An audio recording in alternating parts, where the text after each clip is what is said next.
Hello everyone! Today I will be making Ninja Foodi Possible Cooker Pro Mississippi Pot Roast. Start with placing chuck roast into the pot. Add the whole package of au jus mix and dry ranch seasoning.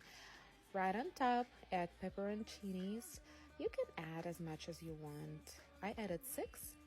Go ahead and pour some juice, about half a cup. Add butter.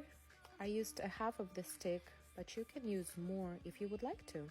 Close the lid and push on slow cooker button and set timer and temperature to 4 to 5 hours on high or 8 hours on low. Carefully open the lid and watch for the steam and shred the meat. Enjoy!